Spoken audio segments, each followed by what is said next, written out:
Alhamdulillah wassalatu wassalamu ala Rasulillah Sayyidina wa maulana Muhammadin ibni Abdillah wa ala alihi wa ashabihi wa anba'ihi wa mawalah wa ba'du. Baik, kita lanjutkan. Sekarang kita masuk pada al-faidah as-saniyah. Bismillahirrahmanirrahim. Qala al-musannif rahimahullahu ta'ala wa nafa'ana bihi wa ulumihi fid dharaini amin. Al-faidatu salisatu. Afwan, bukan yang kedua, yang ketiga. Al-faidatu salisatu fi arkani du'ai wa syurutihi wa awqatihi wa asbabihi wa fadlihi. Bermula faidah yang ketiga, yaitu tentang rukun-rukun doa, syarat-syarat doa, waktu-waktu doa, sebab-sebab doa, dan keutamaan doa. Begitu. Qala al-imam at-Taimiyyu rahimahullahu ta'ala fi khawasil Qur'anil Aziz. Qala al-imam Ibnu Athaillah as-Sakandari rahimahullah. Lidu'ai arkanun wa ajnihatun wa asbabun wa awqatun. Berkata Imam At-Taimi rahimahullahu ta'ala di dalam kitabnya Khawasul Quran. Beliau mengutip ucapan dari seorang sufi. Sufi, apa sufi? Bukan suka film ya, sufi, suka film bukan. Tapi orang yang hatinya bersih, orang yang mempraktekkan tasawuf, itu disebut sufi. Ya, dari kata sofa, sofa maknanya jernih atau bersih. Berkata salah seorang imam besar, beliau seorang sufi tapi juga mengajar di Al-Azhar Asy-Syarif di Mesir, yaitu Imam Ibnu Athaillah As-Sakandari, yang kitabnya kita baca di sini ya, Al-Hikam. Ya, udah hatam? Hah? Wah, subhanallah ini ya, sudah hatam Al-Hikam semua ini. Tinggal diamalin gitu ya. Kalau udah hatam tinggal diamalin. Baik, apa kata Imam Ibnu Athaillah? Doa itu punya rukun. Doa itu punya sayap. Doa itu punya waktu. Doa itu punya sebab. Jadi ada rukunnya, ada sayapnya, ada waktunya, ya, ada juga sebabnya. Fa in wafaqa addu'a al-arkan qawiyya. Jika doa itu sesuai dengan rukunnya, rukunnya terpenuhi, qawiyya, doanya kuat. Ya, doa itu kuat. Ingat, doa itu kata Nabi apa? Ad-du'a silahul mukminin. Doa itu senjatanya orang mukmin. Nah, senjata itu pilih yang kuat. Kita kalau pedangnya dari seng gitu kan, musuh kita dari baja, sekali tebas, yang putus bukan cuma pedang kita, kepala kita pun bisa putus karena senjatanya lemah. Nah, doa itu senjata orang mukmin, maka harus kuat. Kapan doa itu kuat? Jika terpenuhi rukunnya. Wa in wafaqa ajnihatahu tara fis sama. Jika doa itu sesuai dengan sayapnya, tara fis sama, maka doa itu akan terbang ke langit. Doa itu kita arahkan ke atas, ke langit. Jangan difahami berarti Allah itu di atas, jangan. Kenapa kok terbang ke langit? Karena langit itu kiblatnya doa, bukan tempatnya Allah. Bukan berarti kalau kita doa terus doa terbang ke langit itu berarti Allah di atas, di langit. Enggak. Langit itu kiblat doa. Sebagaimana halnya Ka'bah itu kiblat sholat. Jangan difahami Allah ada di situ. Itu kiblat aja. Ya, Allah enggak bertempat. Tapi jika doa kita memenuhi sayap-sayapnya, maka dia bisa terbang ke langit, bisa terangkat. Wa in wafaqa mawaqitahu raqiya.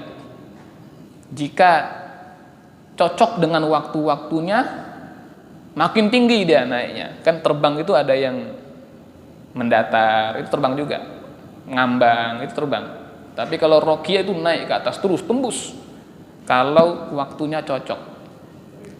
Wa in wafaqa asbabahu anjaha. Dan kalau sebabnya cocok, sukses. Doa itu berhasil. Nah, itu ya.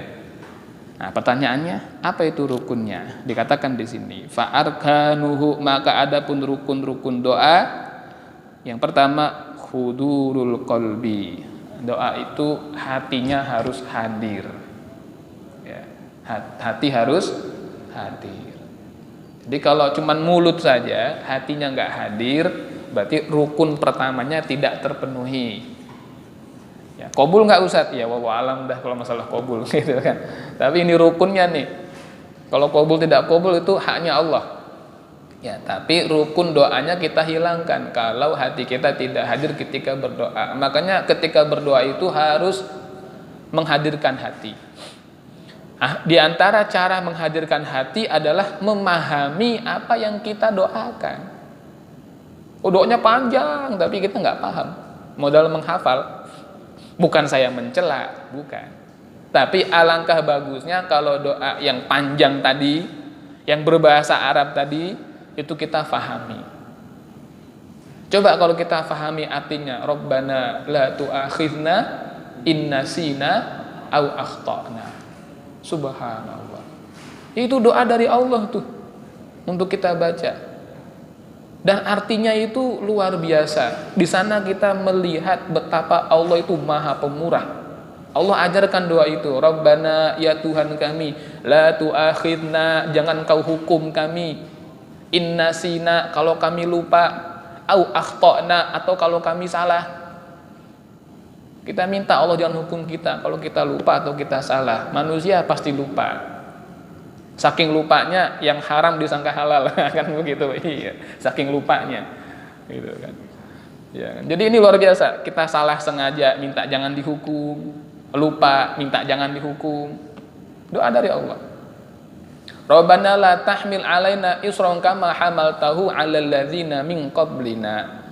Rabbana ya Tuhan kami, la tahmil alaina, jangan kau bebankan kepada kami isran, beban yang dulu engkau bebankan kepada orang-orang sebelum kami. Orang-orang dulu sebelum Nabi Muhammad SAW itu punya banyak beban yang tidak dibebankan kepada umat ini sebab rahmatnya Allah kepada Nabi Muhammad SAW. Ya, seperti kalau orang dulu disebut dalam sebuah hadis, kalau mereka kencing lalu air kencingnya terkena pakaian, nggak bisa dicuci tapi harus dipotong pakaiannya. Kalau kena anggota badan harus dipotong anggota badannya, nggak bisa dibersihkan yang sudah kena najis itu. Orang zaman dulu begitu. Sebelum Nabi kita minta ya Allah jangan berikan kepada orang yang beban seperti itu. Zaman dulu melanggar langsung jadi jadi babi begitu kan. Sekarang enggak. Ya. Kemudian wala tuhammilna, jangan kau berikan beban kepada kami mala taqata lana bih, yang kami enggak punya kemampuan untuk memikulnya. Wa'fu anna wa'fir lana warhamna, maafkan kami, ampuni kami. Sudah minta maaf terus minta ampun. Tidak Allah maafkan, paling enggak Allah ampuni kan lumayan. Kan begitu. Karena kalau dimaafkan bersih, selesai. Kalau diampuni masih dihitung tetapi tidak dihukum. Kalau bisa dimaafkan dulu. Kalau maafkan maka catatan amal buruk kita dibersihkan. Tapi kalau diampuni catatannya tetap ada tapi tidak dihukum. Nah, kan lumayan juga gitu kan. Ya kan, wa'fu anna waghfir warhamna, sayangilah kami, anta maulana, engkaulah pemimpin kami, fangsurna 'alal qaumil kafirin, tolonglah kami menghadapi orang-orang kafir. Itu kalau artinya kita fahami, hati lebih hadir. Makanya saya sepakat ya dengan orang yang mengatakan bahwa daripada doa berbahasa Arab tidak mengerti, lebih baik berdoa berbahasa Indonesia. Kalau dia ngomong kayak gitu saya sepakat. Tapi alasannya bukan karena Tuhan, bukan orang Arab, bukan karena itu ya. Kalau itu kufur, itu kalimat kufur itu ya. Tapi karena Allah memahami semua bahasa dan supaya doa kita itu lebih masuk ke dalam hati. Itu diantara cara menghadirkan hati, fahami arti doa. Kemudian wal istiqanah, ketika berdoa tenang ya, tenang. Kemudian khusyuk wal khusyuk, dan khusyuk ketika berdoa. maka hindari hal-hal yang bisa menghilangkan kehusukan. Nah, termasuk di antara usaha kita menghadirkan kehusukan adalah berdoa sambil menutup mata. Kan? Kita pahami artinya, mata kita tutup, tangan kita angkat. Biasa kan kalau doa itu tangannya diangkat. Kenapa? Karena Nabi seperti itu. Ya, idza da'autumullah, jika kamu berdoa kepada Allah, kata Nabi, fad'u bibutuni kaffaik, maka doalah dengan kedua telapak tangan menghadap ke atas. Ini makna doa minta. Ya Allah, ampuni kami, rahmati kami. Nah, ini minta. Wa idza dafa'tum fadfa'u bizuhuri. Kalau menolak, maka dengan punggung tangan. Allahumma dfa'annal bala wal waba wal marad wadda wal fitan. Itu kan menolak.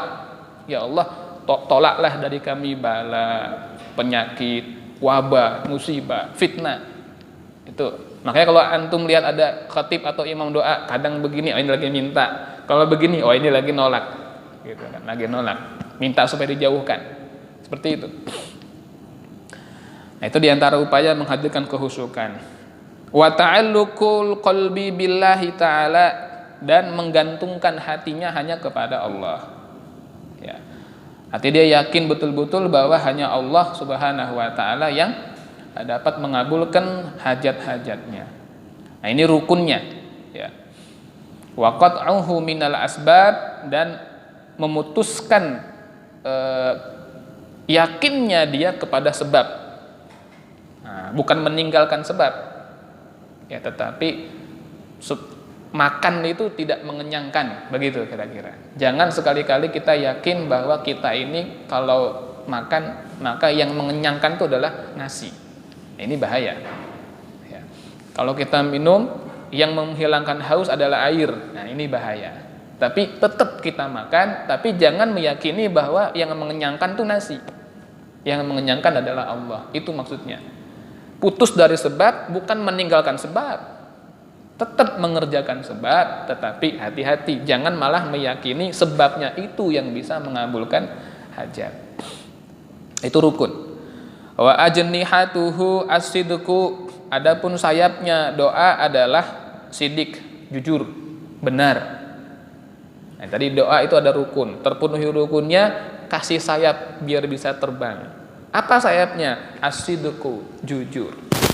Artinya apa? Jujur bahwa yang kita minta itu betul-betul dari hati kita, selaras dengan apa yang kita betul-betul inginkan. Kadang-kadang kita itu nggak serius hati kita minta itu, nggak benar-benar. Nah, padahal kalau hati kita benar, dikatakan dalam sebuah hadis itu, man sa'ala asyahadah, siapa yang minta mati syahid, benar dia minta mati syahid. Kita kan kadang-kadang doa nggak serius. Allahumma ahyina bi hayatil ulama wa amitna bi mautis syuhada wahsyurna fi zumratil awliya wadkhilna jannata ma'al anbiya.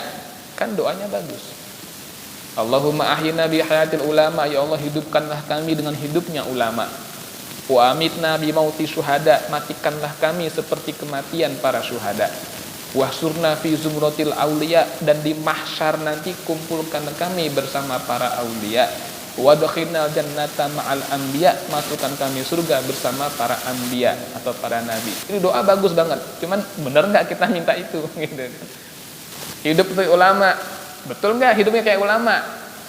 Jangan-jangan enggak. Minta mati syahid, benar nggak? Atau takut mati? Kan begitu. Nah, jadi kalau doa itu mau terbang, kasih sayap, jujur, itu yang kita minta kepada Allah. Maka siapa yang minta mati syahid dengan sungguh-sungguh, dengan jujur, walaupun matinya di atas kasur, mendapat pahala syahid. Ya. Nah, setelah doa kita kasih sayap berupa jujur, itu yang kita minta. Nah, maka wa mawaqituhul ashar, waktunya. Ya, doa udah dilengkapi rukunnya, hati sudah hadir, sudah khusyuk, kasih sayap, sudah bisa dia terbang. Kapan kita, kalau senjata, kapan kita lemparkan itu anak panah berupa doa tadi? Mawaqituhu al-ashar, di waktu sahur. Ini waktu doa yang paling utama, di waktu sahur. Jadi habis tahajud, ya sebelum subuh jam-jam 4 misalnya, itu doa waktu yang paling tepat. Setelah kita sesuaikan dengan waktunya, maka dia akan naik itu doa. Raqiyah, kata Imam Ibnu Athaillah, raqiyah, dia akan naik. Dipanjatkan di waktu sahur, doa itu akan naik dia. Tapi kalau sebabnya enggak disebut, yang naik tadi ditolak dan turun lagi. Apa sebabnya?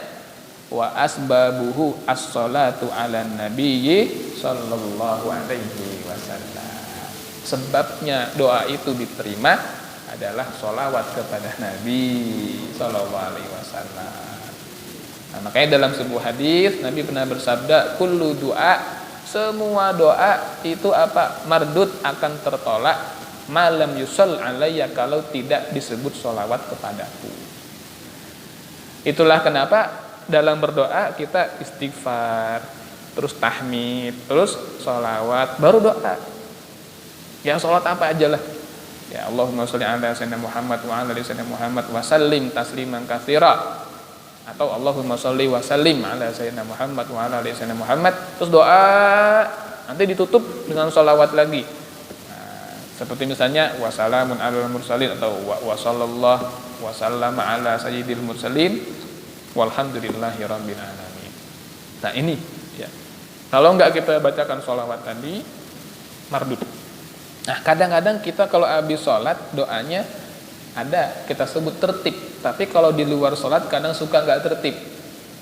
Misal di antara waktu-waktu yang mustajab itu kata para ulama adalah ketika turunnya hujan. Nah, jadi walaupun bukan di luar bukan setelah sholat, ketika hujan turun tetap istighfar, tahmid, sholawat, doa. Ya, doa. Tutup dengan cara yang sama. Untuk apa? Supaya terdorong dia terus naik. Apakah doa itu dikabulkan Allah? Kalau terpenuhi semua syarat-syaratnya tadi, terpenuhi sayapnya, terpenuhi waktunya, terpenuhi sebabnya. Kalau kita bicara secara umum, iya. Ya, karena Allah Subhanahu wa taala berfirman, "Wa idza sa'alaka 'ibadi anni fa inni qarib. Ujibu da'watad da' idza da'an." Idza da'ani, begitu aslinya. Idza da'an. Jika hambaku bertanya kepadamu wahai Nabi tentang aku, maka katakanlah bahwa aku itu dekat dan aku akan menjawab doa. Ya, aku akan menjawab doa seorang hamba yang berdoa kepadaku. Secara umum begitu. Tetapi dalam ayat yang lain Allah Subhanahu wa taala berfirman, bal iyyahu tad'un fayakshif ma tad'un ilaihi insya. Tetapi kepada Allah lah kamu semua berdoa dan Allah akan mengabulkan apa yang kamu doakan, insya, jika Allah berkehendak. Maka kata para ulama, ayat yang ini mentaksis ayat sebelumnya, bahwa pada prinsipnya semua doa itu dikabulkan Allah, tetapi Allah yang memilih untuk mengabulkan yang mana. Allah yang memilih untuk mengabulkan doa siapa. Allah memilih untuk mengabulkannya kapan. Itu Allah. Ya. Bahkan boleh jadi Allah tidak kabulkan di dunia, tapi nanti di akhirat Allah berikan pengabulan. Nah, maka jangan berburuk sangka. Ya, oleh itu kata para ulama, jangan berburuk sangka ketika kita berdoa kepada Allah lalu belum melihat ada tanda-tanda pengabulan. Jangan. Karena di antara hal-hal yang menolak doa adalah doanya orang yang tergesa-gesa. Nabi ditanya oleh sahabat, "Ya Rasulullah, doa tergesa-gesa itu seperti apa?" Apakah doa seperti orang mengatakan Allahumma arhamni wajibni warfani warzuqni, tergesa-gesa gitu kan? Apakah seperti itu? Kata Nabi, bukan. Tetapi orang berdoa sekian lama misalnya, lalu dia belum melihat ada pengabulan, hatinya suuzon kepada Allah. Hatinya mengatakan, sepertinya Allah nggak kabulkan doa saya. Maka detik itu juga nggak dikabul. Detik dia suuzon kepada Allah nggak dikabul. Kenapa? Tergesa-gesa dia menghukumi Allah tidak mengabulkan doanya. Terus gimana Ustaz? Ya doa terus. Ya kan, doa terus. Nah, oleh karena itu redaksi doa itu banyak. Dan seperti halnya obat, misalnya kita sakit kepala, di antara obatnya kan yang biasa kita minum, ada yang minum Bodrek, ada yang minum Paramex, ada yang minum macam-macam. Saya bukan jual obat di sini ya. Tapi satu orang cocok minum Bodrek, yang lain cocoknya pakai Paramex gitu kan. Nah, doa tuh gitu. Kita pakai yang ini gitu kan. Mungkin belum cocok, pakai yang lain. Mungkin di waktu ini belum cocok, pakai waktu yang lain. Jadi jangan putus asa. Kalau gitu gimana? Udah pakai semua. Ya, karena kalau doa itu nggak kayak obat buatan manusia yang kalau dipakai semua bisa overdosis. Kalau doa enggak. Pakai aja semua doa-doa yang mustajab, yang maksur, terutama dari Nabi SAW atau dari Al-Quran, itu mustajab. Ya, pakai semua. Taib. Nah, maka di ujung paragraf ini fahadhil ayah qayyadat ma fil ula minal umum wa annahu ta'ala yaksib amman yasha wa lihadza kana addu'a ala salahati aqsamin. Maka dari itu doa itu pada akhirnya itu terbagi menjadi 3 kelompok ya. Doa yang kita panjatkan itu enggak ada yang sia-sia karena terbagi menjadi 3 kelompok. Yang pertama mujab, doa yang dijawab. Doa dijawab Allah, doa dikabul Allah. Ini bagian pertama, kelompok pertama doa kita. Yang kedua apa? Hatun lil auzar. Doa kita menghapuskan dosa. Ada orang doa 40 tahun, ya Allah jadikan saya kaya. 40 tahun nggak kaya-kaya. Mau nggak kabul ini, karena mungkin bukan yang mujab, tapi doa dia itu nggak sia-sia. Karena mungkin ada di kelompok yang kedua, yaitu hatun lil auzar, doa dia menghapuskan dosanya. Yang ketiga apa? Wa raf'un lid darajat, doa dia mengangkat derajatnya. Masya Allah. Jadi 3 ini, doa itu baik semua, dikabul, alhamdulillah, kebaikan. Hatun lil auzar, menghapus dosa, alhamdulillah, kebaikan. Atau raf'un lid darajat, mengangkat derajat. Jadi ini doa, nggak ada yang sia-sia. Nah, kita lihat bagaimana Rasulullah SAW. Kalau Bapak ditanya, apakah Nabi itu masuk surga? Pasti, ya kan? Apakah Nabi itu pasti dijaga dari api neraka? Pasti. Nabi itu pasti dijaga dari api neraka. Nabi itu pasti masuk surga. Tapi kok Nabi masih minta masuk surga, masih minta dijaga dari neraka? Karena doa beliau raf'un lid darajat, semakin menambah ketinggian derajatnya. Nabi itu nggak ada dosa, tapi masih istighfar. Istighfar bagian daripada doa minta ampun. Nah, maka istighfarnya Nabi meningkatkan derajat beliau. Nah, itu ya. Jadi jangan putus asa. Mudah-mudahan Allah Subhanahu wa taala mendengarkan, mengabulkan, ya, menjawab doa-doa kita semua. Amin ya rabbal alamin. Ya. Wallahu a'lam bishawab. Semoga ada manfaatnya. Kafaratul majlis. Subhanakallahumma bihamdika asyhadu an la ilaha illa anta astaghfiruka wa atubu ilaik. Allahumma shalli wa sallim ala sayyidina Muhammad wa ala ali sayyidina Muhammad. Assalamualaikum warahmatullahi wabarakatuh.